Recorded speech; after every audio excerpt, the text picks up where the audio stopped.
Hello there, and welcome back to my little modded vanilla plus playthrough. I am Tryonus. How's everyone doing? I hope they enjoyed that first episode. It took a while to put together, and I got some feedback of people off a Discord, which was very, very useful.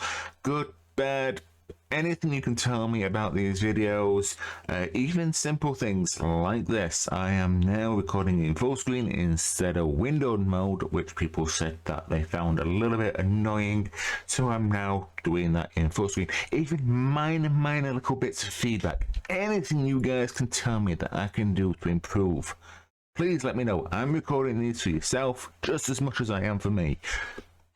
Anyway, guys, talking about recording, I did do some recording last time for another episode 2, and unfortunately that file ended up corrupted. It's one of those things in the life of a recording, unfortunately. So I'm now having to do a little bit of another recording here, which is going to be a little bit more of a catch-up, I'm afraid. I am really sorry about that. But in the first episode, we did a little bit of mining. I did record a little bit more mining that I did just in general, so I'm going to put that up now.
Alright, so as you can see, one of the things I did actually find in my mining session I did off camera, well, on off camera, don't know how you would describe that, is one of these geodes, or the Amethyst caves, which are pretty cool, and if you listen very carefully,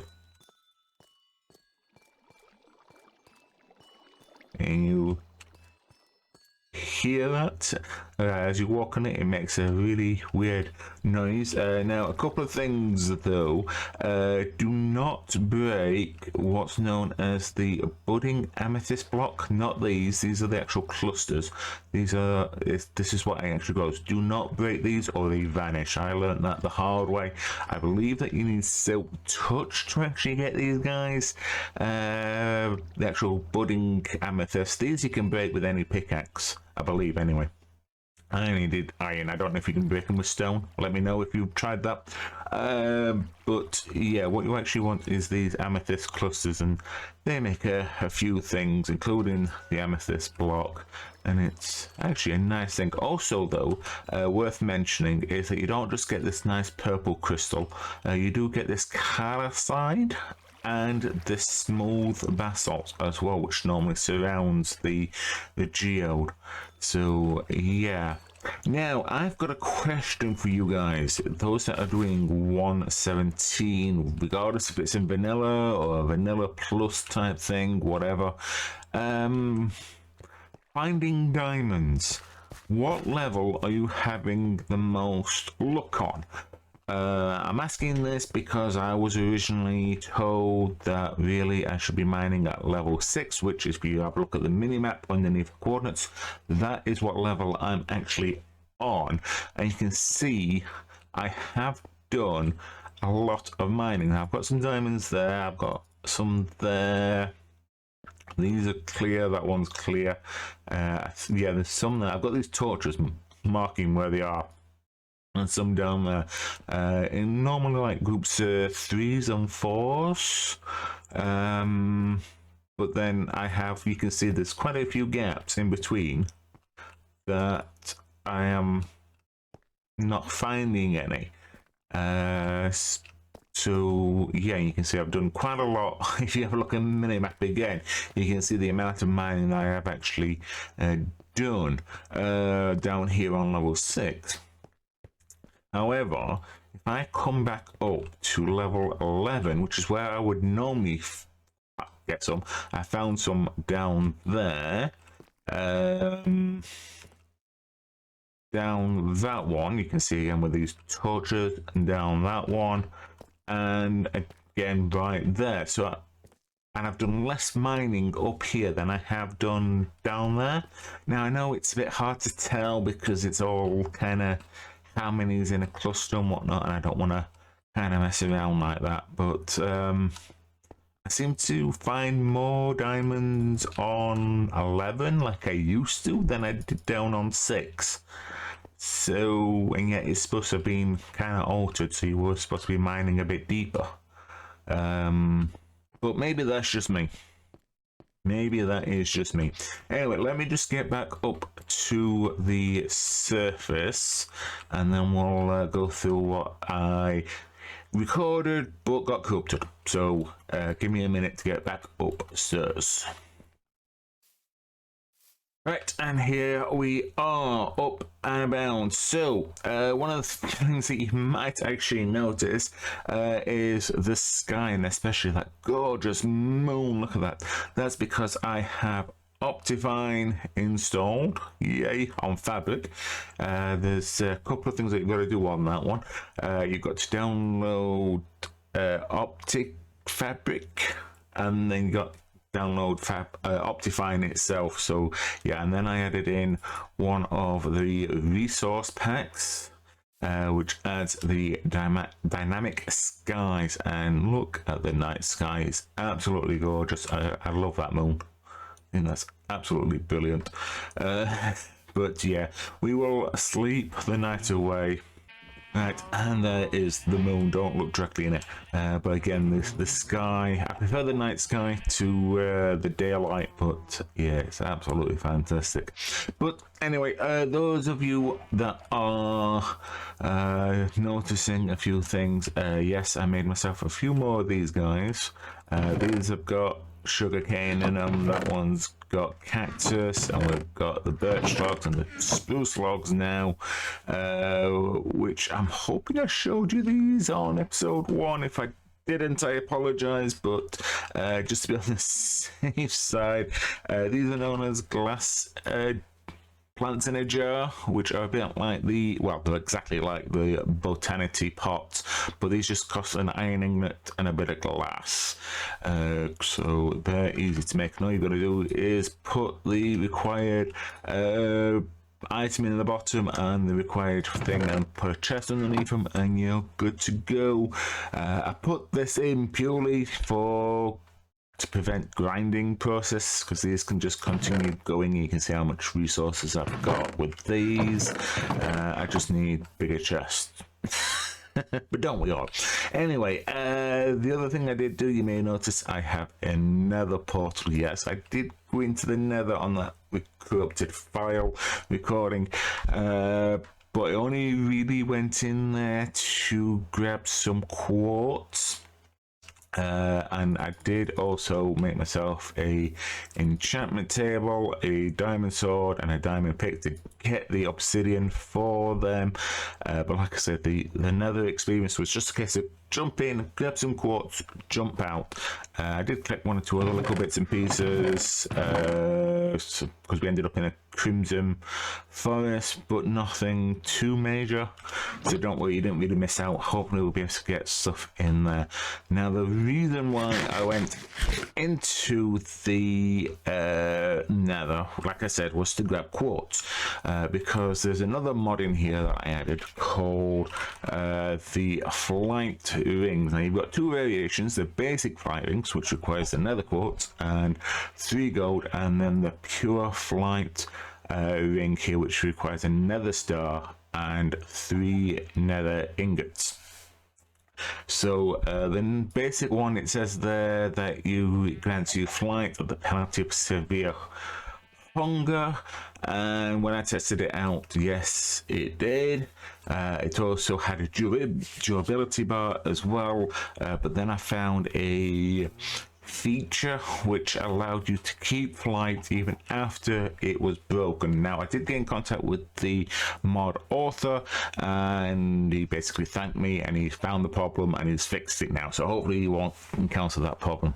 But he also told me I can actually go into the config files and alter things if I so choose, so I did actually do that, and I have a basic flight ring here, and now as long as I'm holding it in either hand, I do have creative flight. However, you will notice my hunger will not go down and the durability of the ring will not go down. Now, I may have altered this a bit too much. You'll have to let me know in the comment section. But I have creative flight again, like I say, as long as I'm holding the ring. If I don't, then I crash down.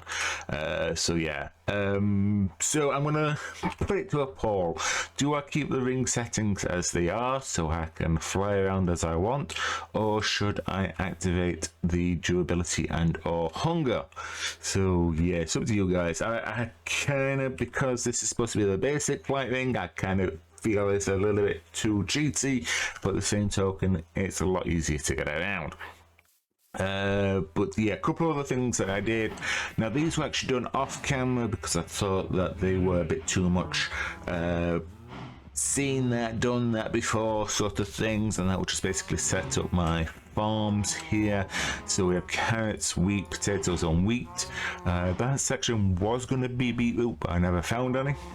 I also have a pumpkin farm, a load of cows now, because I found some on my island, a load of sheep, and I found an Eddie chicken, which is providing me with eggs, Eddie eggs. I've also set up this as well, which is supposed to make me dripstone, but I don't know how long this is supposed to take. Now, I'm not exactly sure how this is supposed to work, but as you can see, I put water on top, and that's supposed to seep through, and then as far as I know, it doesn't matter what they're supposed to land on, and then it's supposed to create the dripstone on the bottom as well as making the top ones larger. Let me know if I'm doing this right or wrong, because so far I've had no progress, so I'm presuming I've done it wrong. It's just kind of messing around with it. I have no need for dripstone at the moment as far as I'm concerned. It's just something I want to do. Now, something did happen off camera. Finally, a visitor came to my camp, so I did manage to record that.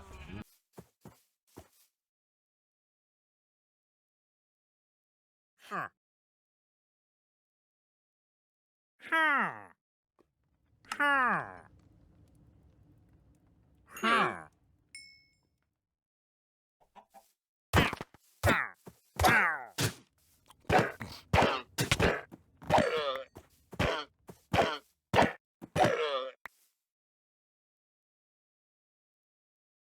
So as you can see there, a nice villaging trader came, or wandering trader, whatever you want to call him, did come, and I managed to grab some leads and also buy this dripstone. I managed to buy 4 of them because I'm not too sure what we're supposed to do with it.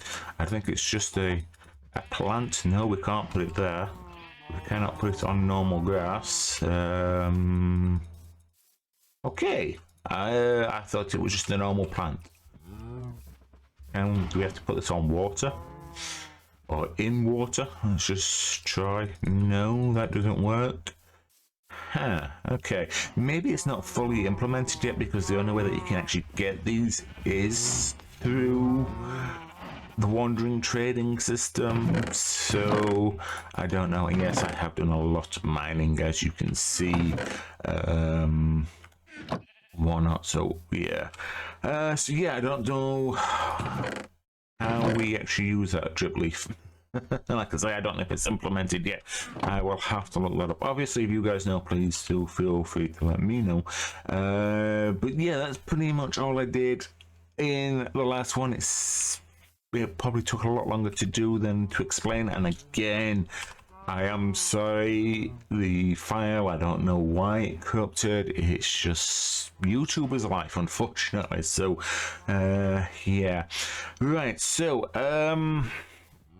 now I don't know how much time I've actually done with the two catch-up videos with the mining and the wandering trader, but next episode I think I'm going to actually make a starter house. Now the original plan, because you can see the slot is actually flattened, was to build it down here, but I've changed my mind. I'm going to build it up here.